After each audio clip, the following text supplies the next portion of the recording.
vamos a esbozar entonces cómo realizar esto. Si estamos cerca, digamos que podemos hacer un dibujo más acorde a lo que se llama una perspectiva acelerada, ¿no? Que quiere decir que las fugas aparecen rápidamente cercanas, ¿no? Sería cuando acerco mucho el objeto a la cámara, entonces se distorsiona más, pero el efecto de la perspectiva es más acusado, ¿no? Fijaros, por ejemplo, en el reflejo de esto, ¿no? Como esto es un cono y se cierra hacia abajo, pues aquí la simetría espacial hace que esto se abra hacia abajo, ¿no? Bueno, el hecho de que aparezca este reflejo hace que esta figura aparezca como realmente que tiene cierto pulimento y cierta calidad de reflexión. Lo mismo aquí. Por ejemplo, esto se está reflejando aquí enfrente, ¿no? Y esto, se ve ahí el reflejo, y esto se refleja también ahí enfrente, ¿no? Bajo cierto punto de vista tengo que encontrar, ahí lo vemos, ¿no? Ahí vemos que efectivamente está de este lado, ¿no? Bueno, ahí veo que aparece al revés.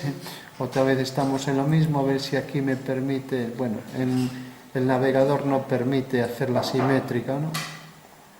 Bueno, pues nada, pues queda al revés y ya está, es lo mismo. Bueno, pues decía, la reflexión de la superficie cilíndrica ahí aparece bajo ciertos puntos, ¿no? Aquí, por ejemplo, aparece la sombra proyectada,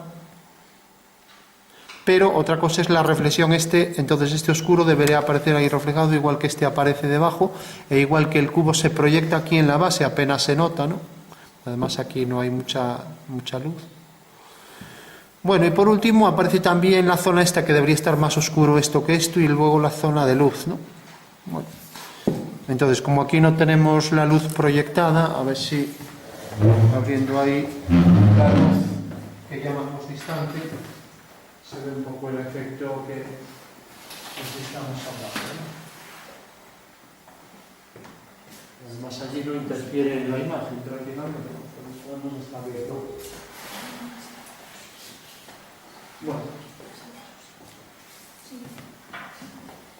Bueno, pues eso me permite, pues si yo tengo allí una luz lateral, me permite coger aquí la reflexión de la luz de la ventana y también por aquí. Fijaros que también la reflexión va a ser una generatriz y por aquí debajo también, ¿vale? Bueno, pues he hecho este preámbulo sobre algunas cuestiones claves en efectos de luz sobre la figura con su calidad acabado en bastante pulimento, ¿no? Por cierto, un trabajo de un alumno de la especialidad de mueble cuando existía aquí. Y bueno, al tacto es muy agradable, por eso le he hecho bastante tapaporos y luego un barniz mate. Bueno, entonces, la perspectiva. Si queremos que estas líneas son, en realidad, las líneas de un cubo, se vean en perspectiva, pues podemos hacer el horizonte lo más alejado posible. Entonces lo subimos al máximo y ahí ya podemos colocar la línea del horizonte si lo vamos a hacer en cónica. Bueno, en principio no calculamos nada porque la cónica de cuadro inclinado es complicada. Lo único que tenemos es eso, que aparece lejos el horizonte. ¿De acuerdo? Bueno, lo siguiente que tenemos, por ejemplo, es que cualquier cuadrado va a seguir la dirección hacia dos fugas, ¿no? Tenemos esta dirección y esta, dos direcciones, por tanto, dos fugas. Va a haber siempre tantas fugas como dirección escoja, ¿vale? Entonces voy a ponerlo, por ejemplo, aquí una dirección y, por ejemplo, otra aquí. Voy a aprovechar el espacio.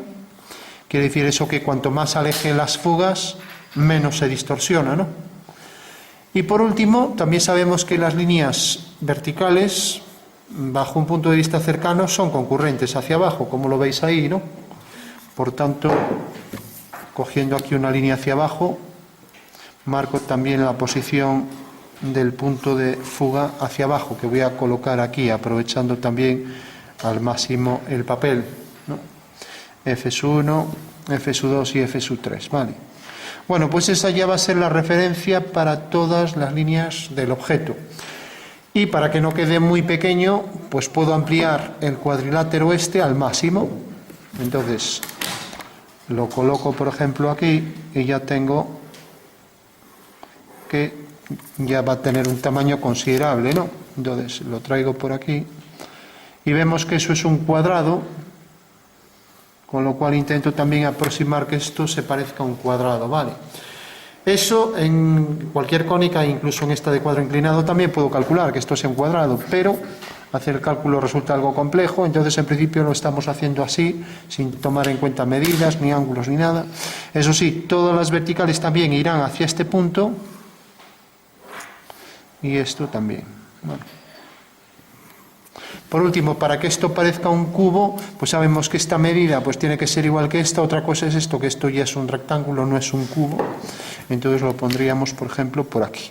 Y ya parece un cubo. Vale.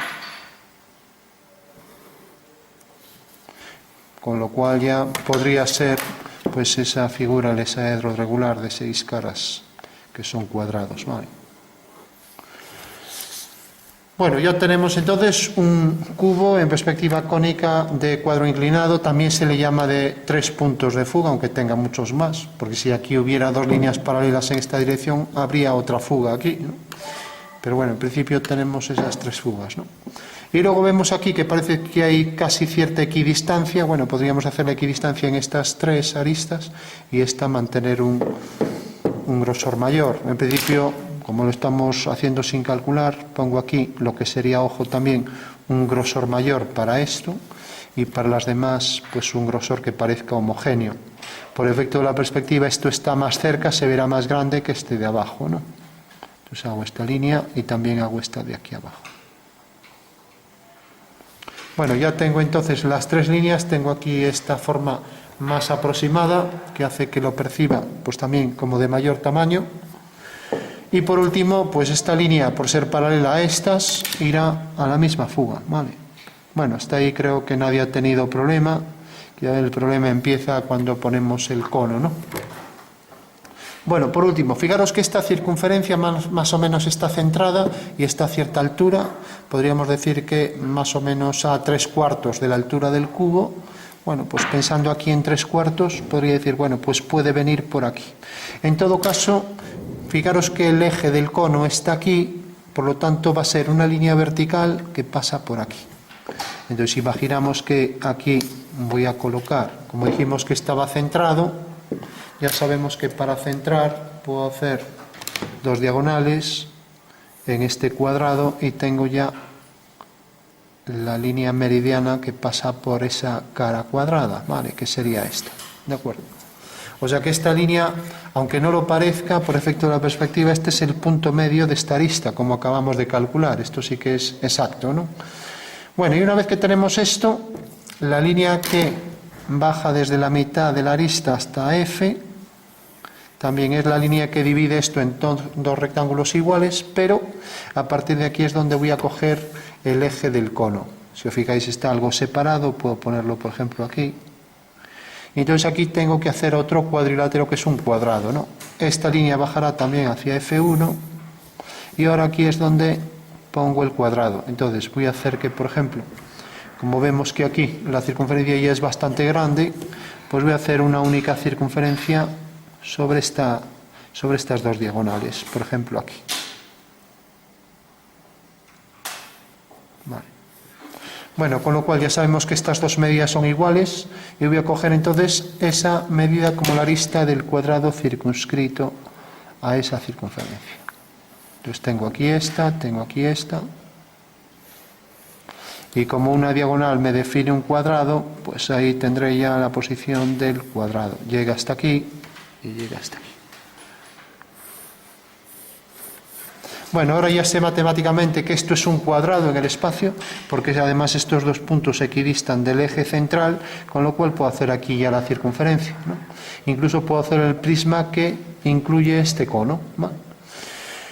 Y si hago el prisma completo, lo voy a subir, como esto era, decíamos, más o menos pues 2/3 de esto, y como lo estamos calculando a ojo, simplemente haré el prisma y aquí a una altura que considero 2/3 voy a elevar el prisma hasta aquí, ¿vale? Hago las líneas que pasan por estos puntos, por F, lo mismo aquí, y ahora ya puedo situar ahí la circunferencia del cono con total precisión, ¿vale? Bueno, tengo aquí esto, y ahora hago, por ejemplo, esta línea, voy a terminarla aquí. Si esta línea, por ejemplo, viene por aquí, voy a hacer que concluya en este punto, ya que estamos más cerca y aparecería como de mayor tamaño. Tengo entonces esta línea tengo esta, esta y esta. Bueno, pues ya tengo el cuadrilátero donde voy a inscribir la figura y esto continúa hacia abajo y abajo será una circunferencia más pequeña. No hay que olvidar que es un cono, ¿no? Pero bueno, yo puedo seguir haciendo el cuadrilátero. Voy a coger otro lápiz que esté un poco más afinado.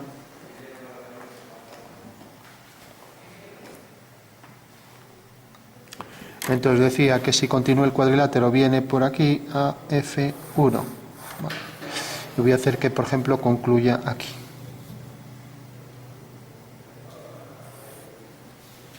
Entonces viene por aquí, más o menos a 3/5 de la altura, pues podría ser hasta aquí.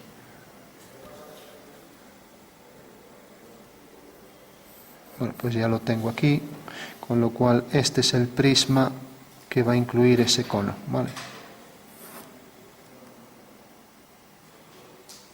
Bueno, ¿qué objeto tendría todo esto? Pues más que nada hacer las circunferencias que se proyectan según elipses y nada más. Tengo aquí este punto y lo uno con F3.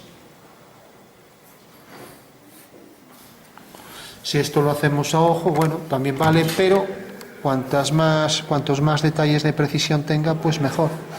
Y como sabemos que esto es un cono y todas las generatrices acaban en un único vértice, vemos aquí en qué momento acabaría, pues parece que es a una distancia de 5 veces la figura.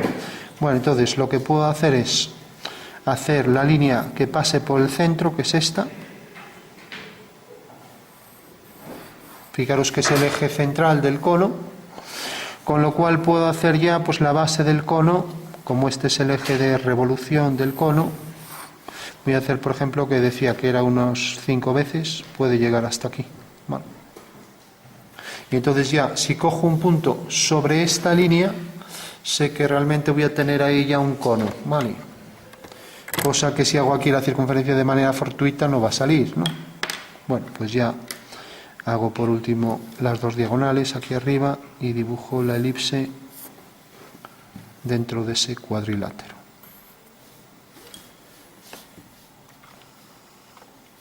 Entonces, hago esta circunferencia superior y hago esta otra.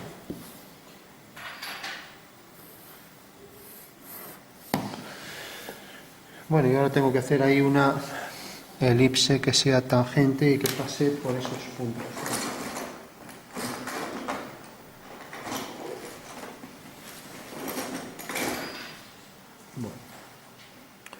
Bueno, decíamos que el cono iba a venir aquí, entonces hago la circunferencia que se proyecta según una elipse, aquí.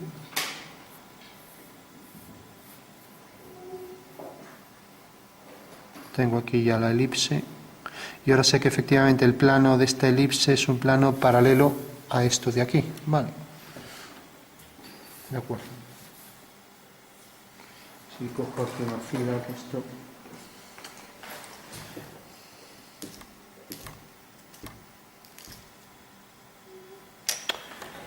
Bueno, por último decíamos, habíamos cogido esto como vértice del cono, por lo tanto, al unir este punto con el extremo de la elipse, tengo que el cono va a venir por aquí. Y lo mismo hago aquí la tangente a la elipse y viene por aquí. Vale. Con lo cual ahora tendríamos aquí, cortaría según otra elipse, aquí sería un cuadrilátero menor, por tanto la elipse va a ser menor también. Vendría, por ejemplo, por aquí. Habría que hacer el cuadrilátero interno, ya no lo vamos a hacer. Entonces, al cortar aquí, vuelve a bajar aquí. Es una generatriz, debe bajar al mismo punto que cogimos como vértice del cono. Y vemos que viene por aquí. Con lo cual, si el cuadrilátero lo terminamos aquí, al hacer la línea que va a F3, corta aquí. Eso quiere decir que la elipse vendrá por aquí y será tangente a esta línea. O sea que será esta elipse. Habría que hacer el cuadrilátero, pero tampoco lo vamos a hacer. Vale. El cuadrilátero circunscrito, me refiero. Bueno, tenemos ya ahí la circunferencia de la base, esta de aquí y esta, las tres alturas. Y luego habría que hacer otro cuadrilátero para circunferencia concéntrica con esta, Pero fijaros que si lo coloco así, aquí lo que se ve es que esta longitud es mayor que esta, ¿no? Bueno, pues ya lo trazo. Entonces trazo la elipse concéntrica y tengo ya el hueco que corresponde al vaso, ¿no?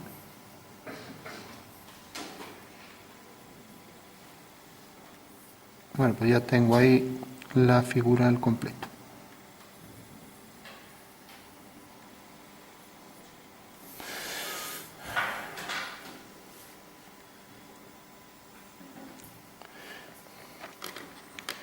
Bueno, pues ya una vez hecho esto, ya tenemos la elipse ahí al final.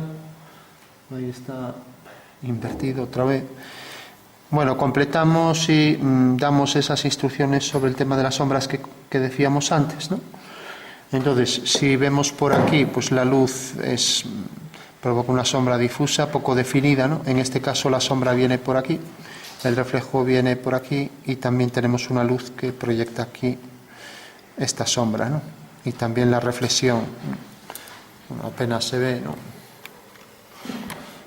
Entonces tenemos la reflexión por un lado de este lado y por otro lado la reflexión de esto. Y como en realidad esto es más que la circunferencia, que aquí pues no es que esté muy atinado, entonces aquí también será más que la circunferencia la reflexión. Bueno, pues a ver ahora si sois capaces de darle sombra y podéis hacer el efecto de sombra y reflexión al mismo tiempo, ¿no? Recordad, sombra interior, damos ahí un oscuro y ponemos los reflejos, ¿vale?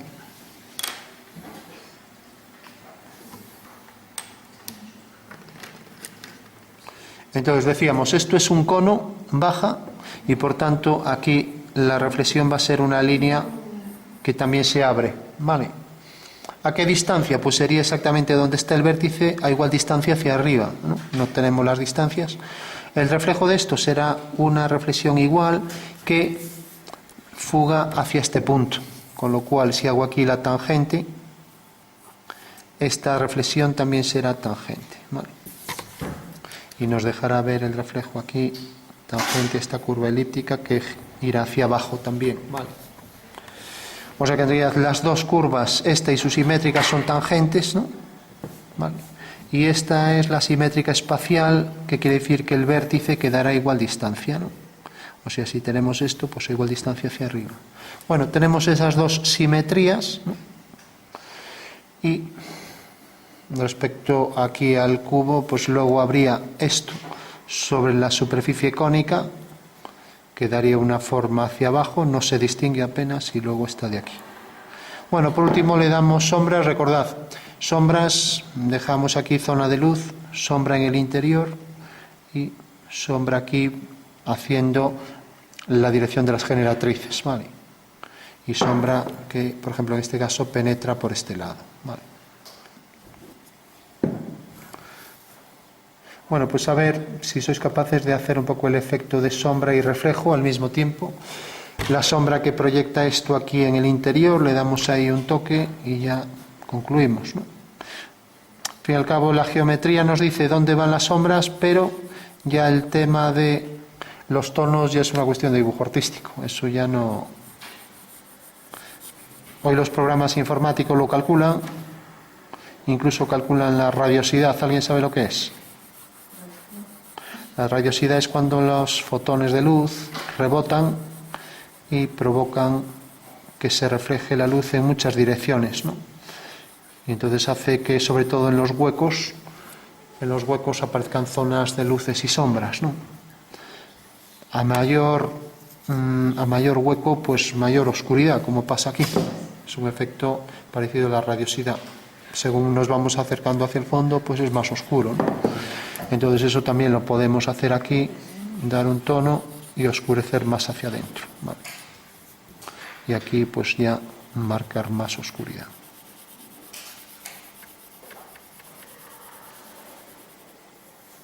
Entonces damos esta cara, pues por ejemplo aquí en el reflejo más oscuridad, aquí más oscuridad, aquí arriba. Entonces pasamos aquí el tono medio para este plano, también para este plano y para este.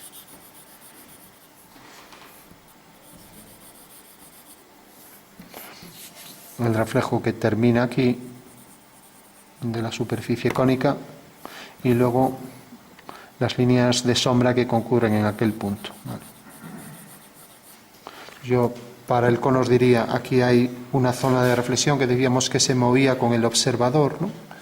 Bueno, pues esa zona la podemos poner aquí. Como sabemos que depende del ordenador, del observador, pues puedo desplazar el observador, el punto de vista. El punto de vista, lo único que tenemos aquí hasta ahora es que está sobre esta línea. Luego podemos calcular su posición exacta, ¿vale? O sea, sobre la vertical está el punto de vista, ¿vale? Y la forma de hacerlo sería, una vez que tengo esto, hago el centro aquí, hago la circunferencia y esta medida tendría, una vez que gire esta semicircunferencia, corta esta otra en un punto. Ahí está el punto de vista. ¿De acuerdo?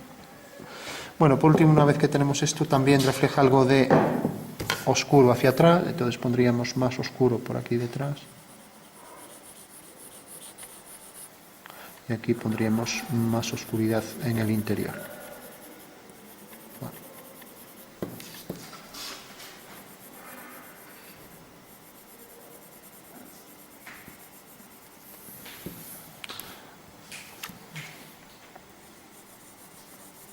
Esto reflejaría también la zona esta.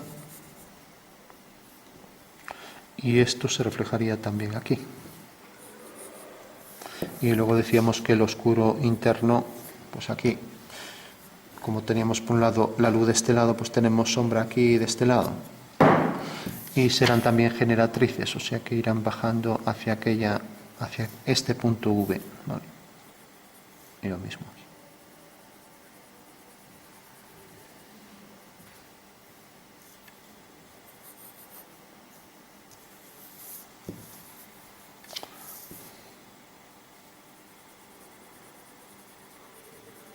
Vamos a dejar la zona de luz arriba para la corona circular, que son esas dos circunferencias concéntricas. Y todas estas líneas que van hacia V. Todas las generatrices hacia V. Vale.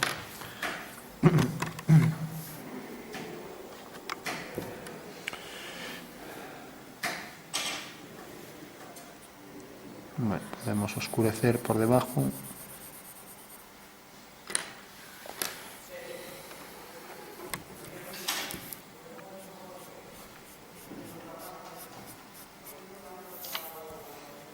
Lo mismo aquí para el cono.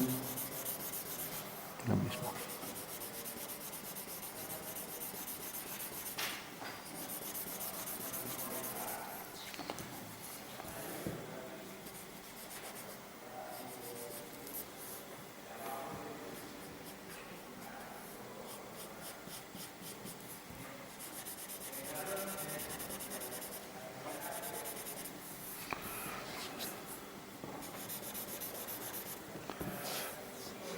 ¿Venís utilizando difumino en las clases de artístico? Solo para el carboncillo. O sea, con grafito no. Bueno, pues hace degradados más homogéneos, siempre se agradece, que es más fácil que estar dándole con el lápiz tonos sutiles. O sea que yo creo que facilita bastante las cosas, ¿no? Puede quedar un poco lamido, pero bueno. Entonces decíamos, esto se refleja ahí enfrente y esto se refleja aquí abajo. Y luego tenemos el oscuro interior.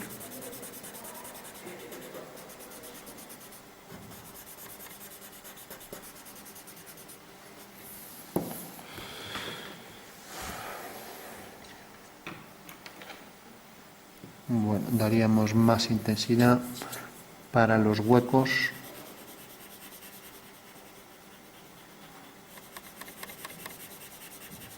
Y lo mismo aquí.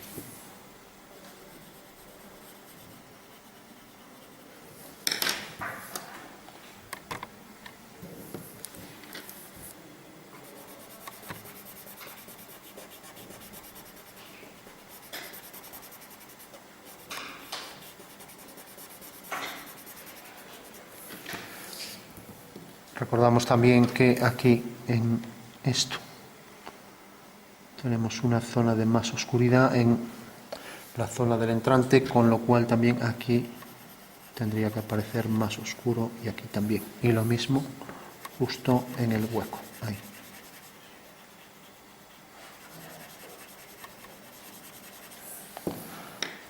Entonces, si le damos más oscuridad, ahí lo que estamos es afianzando el hueco, que era lo que queríamos, ¿no?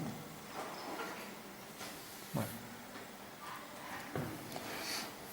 Y lo mismo aquí esta línea. Claro, también que se define ahí la separación de luz y sombra y luego se va perdiendo el contorno. Entonces ahí debemos marcarlo, ¿no? Lo mismo aquí. Va con un fundido de oscuro a claro hasta llegar aquí a esta línea.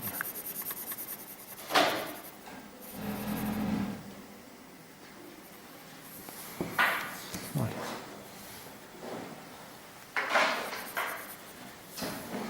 Bueno, pues tenemos ya el hueco con el contraste.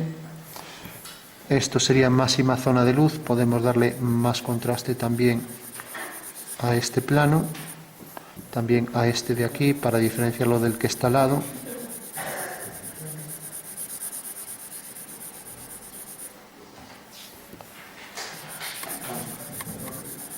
Y si le damos aquí más contraste, pues sacamos luz aquí también. Y lo mismo aquí.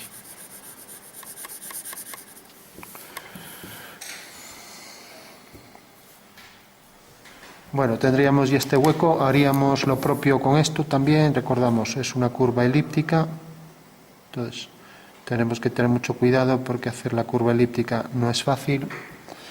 Y aquí decíamos que eran generatrices que iban hacia V, todas, con lo cual habría que poner estas líneas todas hacia V y lo mismo aquí.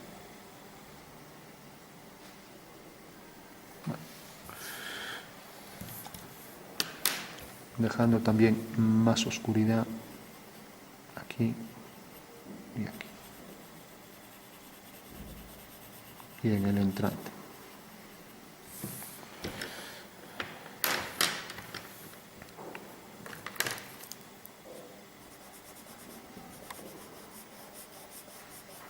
Bueno, por último se definía también el contorno de la elipse hasta ahí, y ahora a partir de aquí también íbamos a marcar esto más oscuro para diferenciar el plano de arriba con más luz.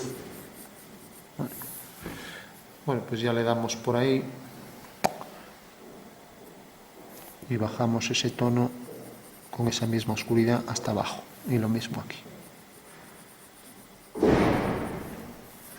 Es decir, que todo esto deberemos ponerlo todo hacia abajo hasta concurrir hacia V, ¿vale?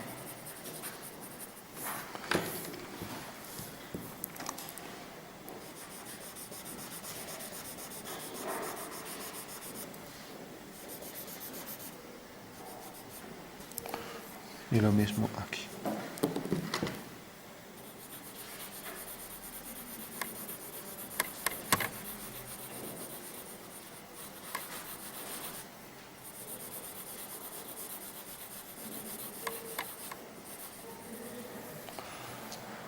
Nos recordamos, aquí es donde aparece la diferenciación entre luz y sombra y va hacia abajo con intensidad. Marcamos aquí la posición límite de la figura y el reflejo que decíamos, que bajaba también hacia V. Con lo cual esto refleja ahí ese oscuro.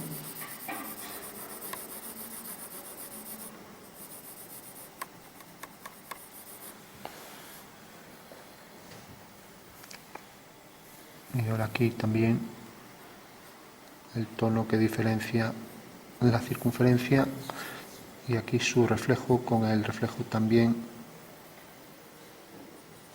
de ese tono.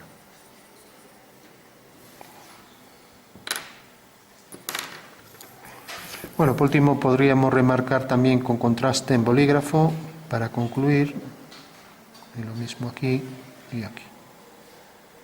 Bueno. el contorno también. Y lo mismo aquí la elipse.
Bueno, tenemos entonces por último aquí el sombreado para todas estas partes de aquí y mayor profundidad en los oscuros para los entrantes con degradado homogéneo. Aquí lo mismo para este plano.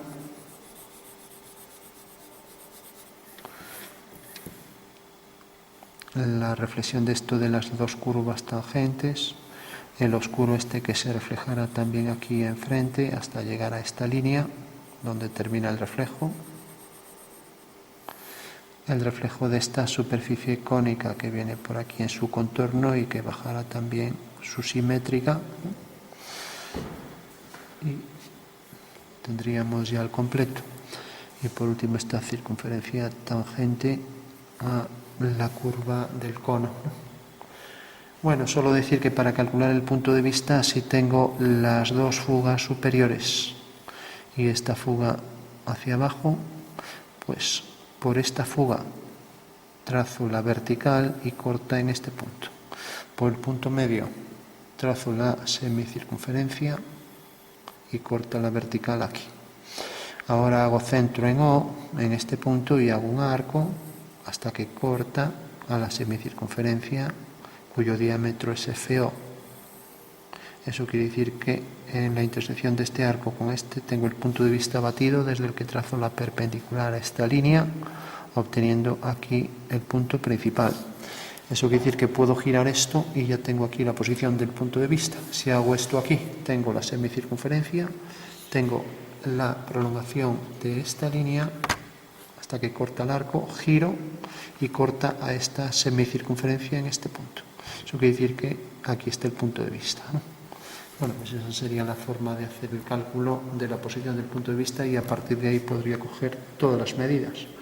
Pero si tengo, por ejemplo, esta línea que viene por aquí, vamos a ponerla aquí, que va hacia esta fuga, pues puedo marcar, por ejemplo, la posición de V de este lado. Tengo que marcar la posición del cuadro, la fuga queda aquí, y ahora marcaría esto todo en el perfil, pero bueno, ya es un proceso más complicado que podemos ver el trazado en cualquier vídeo de perspectiva de cuadro inclinado, ¿vale? Bueno, pues solo decir que debemos dar contrastes para hacer figuras algo reflectantes y que si le sacamos más luz, pues entonces lo hacemos con un pulimento tirando más a metálico, ¿no? O sea que podría incluso incrementar, pero bueno, no es este el objeto para esta figura. Luego que la elipse es esta, pues tendrá esta zona más larga que esta que el oscuro ahí aparece donde termina la corona circular, con lo cual ahí puedo definir mejor zona de luz y marcar aquí bien la separación entre luz y sombra. Bueno, con lo cual ya tendría ahí al completo la figura con la sombra que proyecta esta línea y luego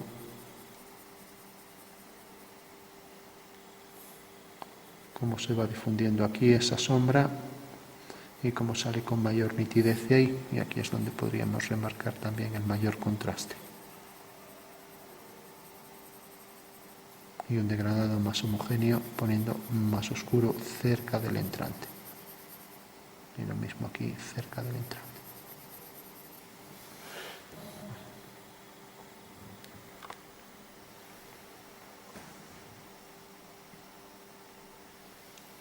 Este escudo también podríamos todavía afianzar aquí más en el reflejo y bueno, podríamos seguir poniendo tonos,